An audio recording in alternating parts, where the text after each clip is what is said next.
Estamos de volta com o Linha de Passe, Linha de Quarta, a nossa hashtag. Você segue participando. Vamos falar agora da derrota do Corinthians, a vitória do Colo-Colo lá no Chile por 1-0. O jogo começou de uma forma que acho que deu uma animada no torcedor corintiano, que pensou, opa, vai dar para... Tinha ali uma expectativa de que o empate está excelente, está ótimo. E o Corinthians começou, teve ali alguns minutos de domínio e isso foi se apagando, foi se transformando e piorou com o primeiro gol muito, né? Aliás, quando toma o primeiro gol, o Corinthians já estava sendo dominado, né? O Colo-Colo já havia criado 2 ou 3 chances claras para fazer 1-0. E fica pior ainda aos 8 do segundo tempo, quando é expulso o Gabriel. Aí fica... E o Osmar Loss é obrigado a sacar um meio, o Jadson, e botar um volante, que nem volante é de verdade, né? O Léo Santos. Que é o Léo Santos improvisado ali. E no final das contas, o Cássio acabou sendo o grande personagem do Corinthians. Ele fez pelo menos 2 milagres, assim, mas é defesa de adversário a 1,5 metro dele dentro da pequena área. Uma no primeiro tempo, com o ombro, e uma no segundo tempo, já quase no último lance. Eu discordo de você quando você fala que o Corinthians teve ali algum domínio no início do jogo. O início do jogo foi horrível, horrível. Os primeiros 15 minutos, a primeira finalização sai depois de 15 minutos. Primeira finalização do jogo. Primeiros 15 minutos de equilíbrio, para mim, absolutamente equilibrado. Posse de bola sempre ali, 50%, 51%. As duas equipes sem criarem chances de gol. Aí o Colo-Colo consegue colocar a bola no chão e atacar o Corinthians com 5... O Colo-Colo atacou o Corinthians com 5 jogadores. Os 2 laterais, Valdívia se movimentando com liberdade por dentro. A marcação do Corinthians não achou Valdívia. E os 2 atacantes se movimentando, Barrios e o Paredes, 2 veteranos. Com 5 jogadores, o Colo-Colo ganhou do Corinthians. Hoje, no segundo tempo, aumentou a pressão, porque tinha um jogador a mais e viu um Corinthians recuado que não conseguia, até como o Walter Casagrande, durante a transmissão, cansou de falar, não conseguia segurar a bola na frente. O ataque do Corinthians hoje foi ineficiente, assim, ao extremo. Romero, péssimo. Pedrinho, time, né? péssimo. Romero foi péssimo hoje. Romero que vinha confiante, jogando bem, hoje foi péssimo. Não funcionou como atacante central. Jadson não entrou em campo. Não entrou em campo. Cleison foi o que mais tentou, mas errou demais. Pedrinho, eu não vou dizer que sentiu o peso do jogo, mas não conseguiu jogar o que ele vinha jogando. Então, nas 4 peças ofensivas do Corinthians, nenhuma funcionou. Os 2 laterais, o Fagner pouquíssimo atacou e o Danilo Avelar teve um pouco mais de apoio no ataque, mas não conseguiu fazer as jogadas, ora com o Cleison, ou com o Jadson, que poderia cair por ali, ou o Romero, que sempre cai muito pelo lado esquerdo. Quando o Colo-Colo faz 1-0, a torcida cresce, aquele estádio tem uma pressão gigantesca. Mauro falou sobre a pressão que faltou para o Flamengo no Maracanã. Sobrou para o Colo-Colo, mas sobrou todo, né? Assim, aos montes. Né? Dá gosto de ver uma torcida como aquela cantando o jogo inteiro. Depois que faz 1-0, cresce, a torcida apoia, o Cássio faz já um milagre no primeiro tempo, Gabriel é expulso no início da segunda etapa e depois não teve jogo pro Corinthians. Só no finalzinho do jogo, já com a pressão do Colo-Colo, com o técnico lamentando o final do jogo porque queria o segundo gol, o Corinthians tem uma outra arrancada ali com o Emerson, que consegue tirar a bola, levar a bola para o ataque. O Fagner teve um outro arranque. O Danilo Avelar teve uma chance de bater de primeira, pegou um chute torto. Mas o segundo tempo foi todo do Colo-Colo. A gente pega até as estatísticas do jogo. 55% de posse de bola para o Colo-Colo, porque realmente não foi um time avassalador. Foi um time que manteve a sua linha de 5 defensores nos raros momentos em que era atacado. Quando atacava, segurava os 3 zagueiros, tinha 2 meio-campistas à frente. Como eu disse, usava os laterais alternadamente, o Valdívia como esse meia central. Repito, com liberdade. Nossa, jogou como quis o Valdívia. Tomou conta do Douglas e o Gabriel não acharam o Valdívia. E o Jadson também, assim como o Romero, não deram combate nos jogadores que faziam a saída de bola do Colo-Colo. Então o Colo-Colo não entrou em campo com uma proposta de ser um time de muito volume de jogo, de pressão. Você pega o número de finalizações do Colo-Colo, 7 certas, 4 erradas. 5 do Corinthians, 1 certa só e 4 erradas. Não foi uma equipe que passou por cima, não. Mas jogou como quis dentro dessa proposta de jogo e o Corinthians não conseguiu agredir o Colo-Colo. Esse início bom do Corinthians, até aí eu concordo que foi melhor do que o Colo-Colo pelo seguinte: o Colo-Colo tinha 3 zagueiros e os jogadores voltavam e fechavam aqui atrás. Então esvaziava o meio de campo e o Corinthians conseguia. Porque você não vai marcar a saída de bola do adversário tendo Valdívia, Barrios e Paredes. Você não vai marcar. Então, o Colo-Colo não subia a marcação. O Colo-Colo tinha um bloco médio que acontecia. O Corinthians saía jogando. E quando os dois de lado voltavam, você não encontrava a linha fechada no meio de campo. Então, saía passe, mas aí encontrava o outro problema do Corinthians, que o Loz até falou ontem. É um problema de infiltração, passe e infiltração. Se você não tem o pivô, joga a bola no pivô e ele dá um destino para a bola, o pivô faz isso. O pivô joga de costas, ou ele finaliza, ou ele espera chegar. Sem isso, você tem que ter, é mais difícil jogar sem. Você tem que estar muito bem, um sistema funcionando muito bem azeitado para ter passe e infiltração. E infiltração que gera o passe. O Corinthians conseguia, nesse desacerto do Colo-Colo de recuar, o passe. E até que entrou pelo lado esquerdo algumas vezes, né? Entre ala e zagueiro. E uma linha grande, né? Extensa do Colo-Colo. Mas ali, quando ele se acertou, aí o Corinthians se ajustou um pouquinho a marcação, aí já não tinha mais passe, não tinha mais infiltração e não tinha finalização. Então aí o Colo-Colo jogou com conforto até o final. A arbitragem, ruim para os dois. Acho que teve uma bola que poderia ter sido marcado pênalti contra o Corinthians, não no do Pedro Henrique, a bola bate, sobe, mas do Avelar, que vem, sobe, abração na bola, árbitro ignorou.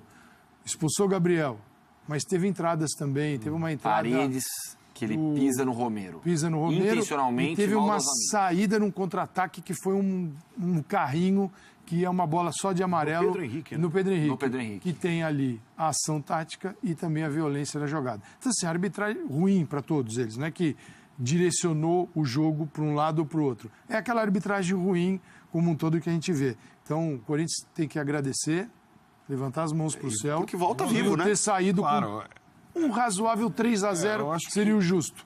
Volta vivo, Arnaldo. Mas olha só, é o quarto jogo de ida em oitavas de final consecutivo que o Corinthians não vence. Nas 3 oportunidades anteriores, foi eliminado. 2013, Boca vence por 1-0 na ida, empate em 1-1 depois. Em 2015, o Guarani faz 2-0 no Corinthians, na ida, o Corinthians perde para o Guarani no Pacaembu depois por 1-0. E em 2016, o Nacional empata com o Corinthians em 0-0 e depois Corinthians e Nacional ficam no 2-2. Então é o quarto jogo de ida consecutivo de oitavas de final, o Corinthians não vence e nas 3 oportunidades anteriores caiu. Depois do título de 2012. Esse é o repertório recente. Eu acho que o Corinthians não teve em todas essas edições e talvez, de todas essas edições, esse seja o pior time. É um time fraco. Sem dúvida. Time fraco. Né? Vamos combinar que é um time fraco. Que tem um baita goleiro, que é um goleiro capaz de decidir partidas. O Corinthians está vivo na Libertadores, porque tem o Cássio, que fez 2 milagres, como o Paulo falou, algumas outras grandes defesas. Era para estar eliminado. Para um time fraco, veterano, velho, pesado, de tudo. E tem umas questões, assim, eu odeio ficar pegando em pé de jogador específico, numa atuação coletiva péssima do Corinthians. Agora, se você tem um volante como o Gabriel, que não tem passe, não tem chute, ou esse jogador serve para anular o principal armador do adversário, ou ele não serve para nada.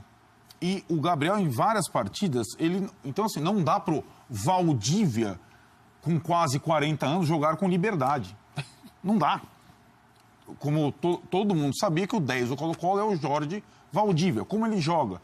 O Gabriel não conseguiu, não só foi expulso de campo, porque também exagera em faltas, bate demais. E escancara, né? Porque assim, eu sei que você gosta desse estilo de jogador. O cara que toma conta do meio de campo também na malandragem, né? Na abraçada no adversário, mas tudo feito...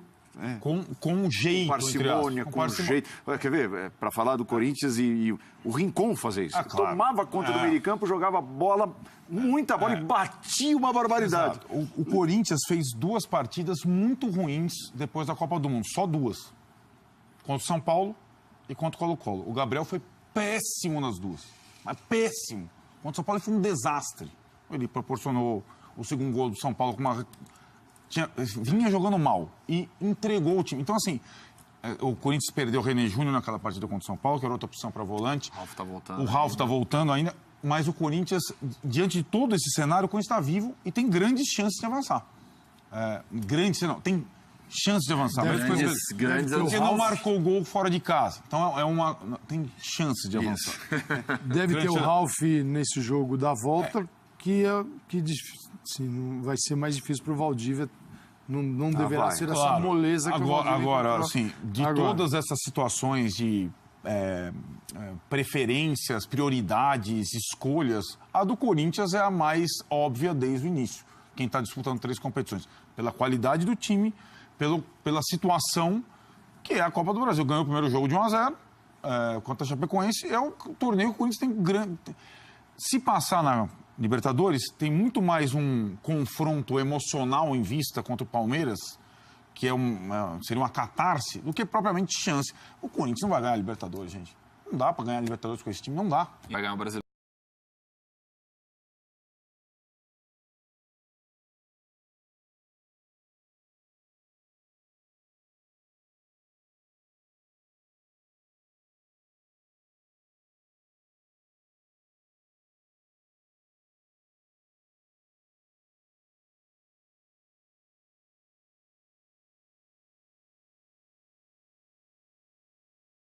Passes no jogo. É muita coisa, né? 55 passes.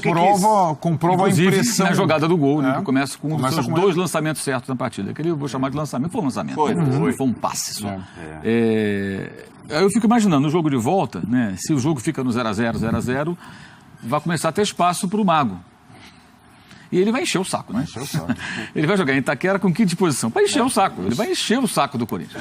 E aí tem um detalhe que o nosso companheiro Rodrigo Vessone já publicou aqui no site Meu Timão, eu estava aqui vendo. 6 expulsões nos últimos 4 mata-mata do Corinthians, internacionais. Competições Comebol, né? 2015, Fábio Santos foi expulso contra o Guarani do Paraguai e o Jadson também.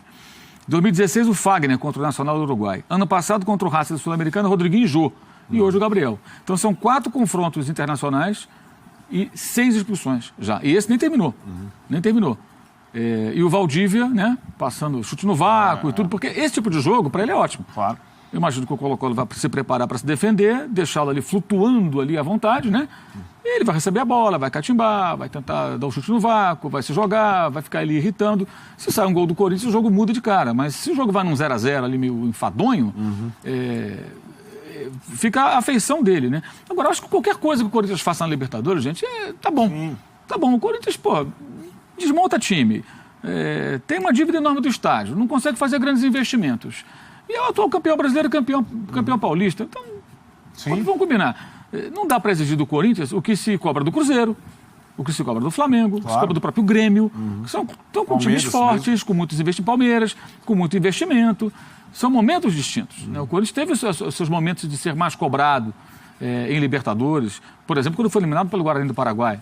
Um time muito fraco, modesto, mas que eliminou o Corinthians e o Racing, né? Na mesma temporada. Um campeão argentino e um campeão brasileiro. Mas nessa temporada, eu acho que isso talvez deixe as coisas um pouco mais tranquilas. Assim, joga mais leve. Até porque se passar a enfrentar o Palmeiras, caso o Palmeiras passe também pelo Cerro, né? Também joga muito à vontade. Mas eu não acho que a Libertadores traga uma eventual eliminação... Sequelas, assim. Nessa fase. Para o Palmeiras é pior, claro, pela rivalidade. Se acontecer, se enfrentarem e sair. Não acho que deixe ferimentos muito profundos, não. Pela situação do Corinthians, pelo passado recente, pelos títulos dos quais ainda é detentor e por esse momento. Acho que o torcedor entende isso. É um elenco que tem limitações...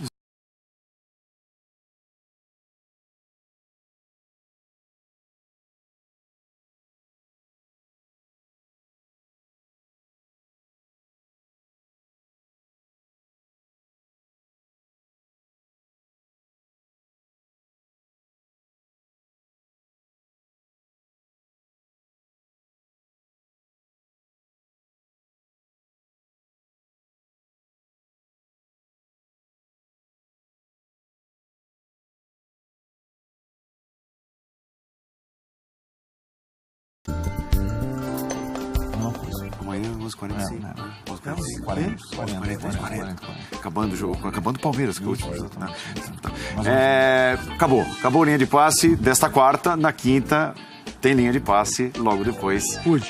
Hoje. Né? Também conhecido como hoje, começa hoje e termina amanhã, no caso sexta-feira, logo depois de Cerro Porteño e Palmeiras, noite quente também de linha de passe aqui na ESPN Brasil, a desta quinta-feira. Muito obrigado aos companheiros, vem aí novos companheiros, Paulo Soares, Antero Greco e quem sabe um pouco da entrevista ao vivo do técnico do Flamengo que está falando, o Maurício Barbieri. Tchau, Sport Center, vem chegando aí. Nesta sexta, às